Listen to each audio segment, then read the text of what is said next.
Bonjour, Thierry Pouche, responsable du service études, références et prospectives à l'Assemblée permanente des chambres d'agriculture. Ce témoignage nous éclaire sur les facteurs à l'origine de risques de santé et de sécurité auxquels vous pouvez être exposé dans l'exercice de votre profession. Faisons un premier constat. Tout d'abord, l'organisation du travail, lorsqu'elle n'est pas bien maîtrisée, peut occasionner des surcharges de travail.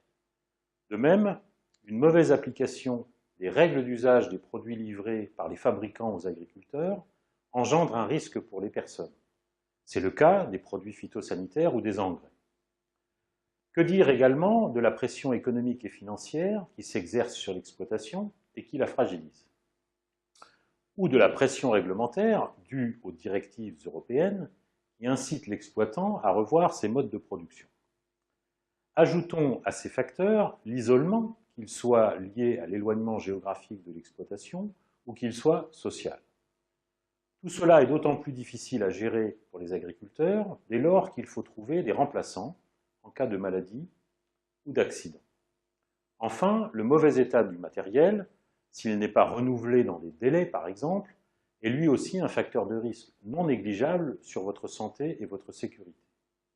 Du point de vue de l'exploitation et de l'entreprise, quelles conséquences observe-t-on?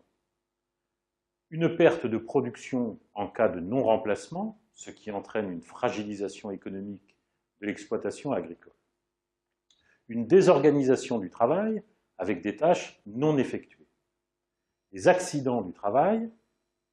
Sur le plan humain et social, les conséquences peuvent être particulièrement sévères et celles-ci peuvent se traduire par des séparations entre associés, voire au sein du couple, des dépressions et, dans certains cas extrêmes, par le suicide.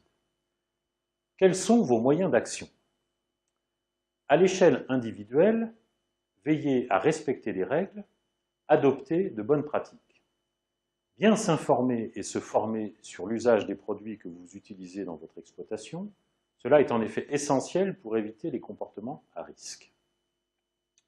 À l'échelle collective, renforcer les moyens d'action plus collectifs et solidaires pour ne plus être seul face aux risques de santé et de sécurité.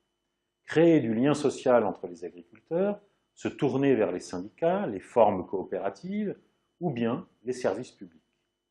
Éviter les comportements à risque, c'est aussi prévoir des complémentaires santé.